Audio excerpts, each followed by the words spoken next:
Hey, I'm Hasbe with WTI. And I have a very oily face, so anytime I'm doing my makeup, I'm always looking for products that really help with oiliness and shine.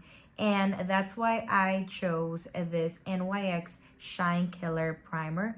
I am in love with this. But let me tell you guys, I was really surprised when I first got it. It's because I didn't know the product itself was gonna be black.